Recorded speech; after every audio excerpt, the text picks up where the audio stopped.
ज्ञान the treasure में आपका स्वागत है। और हम आपको बताएंगे कि सरयू नदी का क्या महत्व है, सरयू नदी के स्नान का क्या महत्व है। टोटल 68 करोड़ तीर्थ और नदियां अयोध्या का दर्शन करने के लिए आते थे सतयुग में।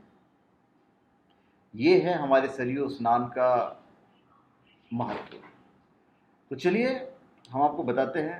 श्री राम जी ने स्वयं कहा है कि अवधपुरी सम प्रिय नहीं सोऊ, यह प्रसंग जाने को। एक बार की बात है, लक्ष्मण जी तीर्थ यात्रा के लिए जाने के लिए रवाना हो रहे थे। तो भगवान श्री राम के पास जाते हैं और प्रार्थना करते हैं कि आप मुझे इजाजत दीजिए कि हम तीर्थ का दर्शन करने जा रहे हैं। तो भगवान श्री राम ने उन्हें आज्ञा दे दी, पर आज्ञा देने के बाद वो मुस्कुराने लगे। तो लक्ष्मण जी ने कहा कि आप क्यों मुस्कुरा रहे हैं? तो राम जी कहते हैं कि वक्त आने पर तुम्हें जवाब खुद मिल जाएगा। अभी जो गुरु वशिष्ठ थे उन्होंने जाने का मुहूर्त निकाला कि अगले दिन सूर्योदय से पहले तीर्थ यात्रा के लिए प्रस्थान करना है। लक्ष्मण जी तैयारी करते रहे और तैयारी करते करते रात हो गई। लक्ष्मण जी सोचने लगे कि यार प्रातः 5 बजे के आसपास यात्रा करनी है, विश्राम करूंगा तो विलंब होगा, उससे अच्छा चलो सरयू पे स्नान करके चले आते हैं। तो ऐसा सोचकर वो सरयू के तट पर गए। अब वहां जाकर वो देखते हैं कि वहां तो बहुत प्रकाश हो रहा है। जो घाट है, घाट पर हजारों राजा महाराजा स्नान कर रहे हैं और संध्या करके आकाश मार्ग से चले जा रहे हैं। लक्ष्मण जी सोचने लगे, आज तो कोई त्योहार है नहीं, कोई उत्सव नहीं है, तो फिर इस ब्रह्म बेला में इतनी भीड़ कैसे इकट्ठा हो गई? और वो चुपचाप ये पूरा दृश्य देखकर लौट आते हैं। और लौट आने के बाद श्री राम से पूछते हैं, लक्ष्मण। अब श्री राम देखते हैं कि लक्ष्मण गए नहीं। तो श्री राम जी पूछते हैं, लक्ष्मण आज तो तुम्हें तीर्थ यात्रा पर जाना था, मुहूर्त था, परंतु तुमने तो अभी तक स्नान तक नहीं किया है। तो लक्ष्मण कहते हैं, भगवान कि आज वो सरयू तट पर गए थे और वहां पर बड़ा ही आश्चर्यजनक घटना देखा उन्होंने, और जो जो उन्होंने पूरी घटना देखी वो उन्होंने उसको बता दिया श्री राम जी को। तो श्याम जी कहते हैं, लक्ष्मण अब इस बात का जवाब तो मेरे पास नहीं है, तुम उन्हीं लोग से क्यों नहीं जाके पूछ लेते हो जो लोग कहाँ से पधारे हैं और यहाँ पे क्यों पधारे हैं और क्यों आते जाते रहते हैं। तो लक्ष्मण जी कहते हैं कि भगवान, यह तो दास से बड़ी भूल हो गई, मैं संकोचवश से नहीं, उन लोगों से नहीं पूछ पाया, पर मैं आज जरूर पूछ लूंगा।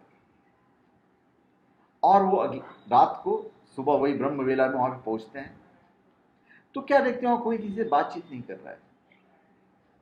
तो लक्ष्मण जी प्रणाम करते हुए किसी को पूछते हैं और बोलते हैं, भगवान मैं आप सबका परिचय जानना चाहता हूं। और जितने राजा महाराजा थे सबने कहा कि हम काशी, गया, जगन्नाथ, बद्रीनाथ, श्री रंगम, रामेश्वरम, द्वारकापुरी, टोटल 68 करोड़ तीर्थ देवताओं के वेश में यहाँ पर नित्य प्रति श्री अयोध्या का दर्शन करने के लिए आते हैं और सरयू जी का स्नान करते हैं। तो ये अयोध्या और सरयू की महत्ता थी। अभी लक्ष्मण जी महिलाओं के घाट पर जाते हैं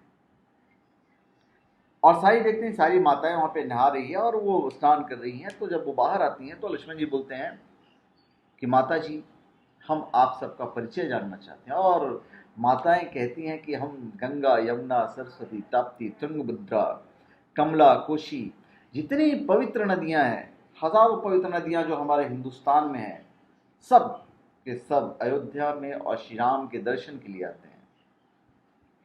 तभी एक आश्चर्यजनक घटना होती है। एक विकराल काला पुरुष आकाश मार्ग से आता है और श्री सरयू में भाग में ठाम से गिरता है। थोड़ी देर बाद जब वो जब से निकलते हैं तो गौरवर्ण हाथ में शंख, चक्र, गदा यानी धारण किए प्रकट होते हैं।